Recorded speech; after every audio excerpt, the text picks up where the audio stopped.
السلام علیکم احمد آفیشل یوټیوب چینل ته په خیر راغلی دوستانو د لاک ډاون یا بندیز په اړه اماراتو حکومت څه نوي سپارښتنې کړي نو ستاسو واړو لپاره دا ډیره ضروري ده چې بې پوه شئ هیله لرم چې ما سره دا ویډیو تر اخره پورې وګورئ که چیرې احمد آفیشل یوټیوب چینل ته نوي وئ دا د ضرور سبسکرایب کړئ او خپلو نورو دوستانو سره یې هم شریک کړئ او که چیرې تاسو دا ویډیو خوښه شوه نو لایک یې ضرور کړئ ښه د اماراتو حکومت وایي چې د لاک ډاون یا بندیز وخت په واړه اماراتو کې د شپې 10 بجو څخه واخله تر سهار 6 بجو پورې دی که هغه دوبۍ شارجه ابوظبي او نوره ځایونه په هغو واړو کې د شپې 10 بجو څخه واخله تر سهار 6 بجو پورې دی او وایي چې هغه کسان چې د دې قانون څخه سرغړونه وکړي د چارواکو لخوا به ودرول کیږي او د دوی څخه به د دې بهر تلو وضاحت غواړي که چیرې کوم چا داسې دلیل وړاندې کړ چې هغه د دوی پر نظر کوم مهم څه نه وو نو دوی ته به 3000 درهم مخالفه ورکوي کیږي او د دوبۍ پولیس دا هم وایي چې په دې وخت کې د کاریګرو بسونو ته اجازه نشته چې د یو امارات څخه بل امارات ته لاړ شي د دوی لپاره د چیک پوسټونه جوړ کړي دي که چیرې کوم د کاریګرو بس په دې وخت کې ونیوی شو نو دوی ته به مخالفه ورکوي کیږي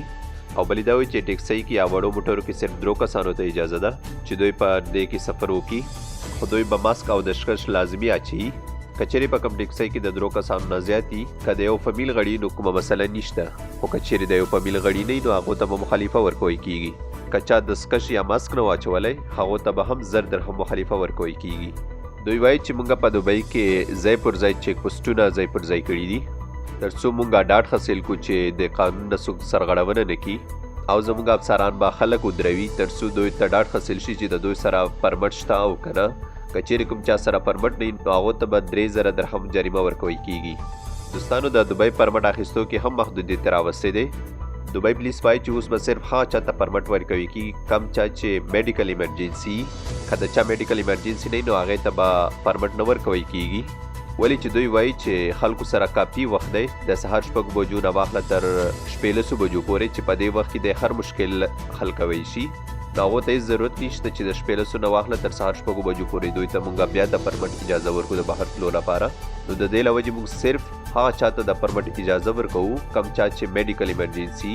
نور هیڅ چا ته هم مونږ د پرمټ اجازه نه ورکوو د پرمټ اخیستو لپاره هماغه پخوانۍ طریقه ده کم چې مخکې د دوبۍ په 24 ساعته لاک ډاون کې استعمالي ده او هغې باندې ما 1-2 ویډیوګانې هم جوړې کړي دي نو که چیرې هم چا میډیکل ایمرجنسي وي هغه کولی شي چې هغه ویډیو وګوري او هغې له لارې خپل پرمټ حاصل کړي تر څو دوی میډیکل ایمرجنسي په وخت کې بهر لاړ شي او د مخالفو څخه بچ شي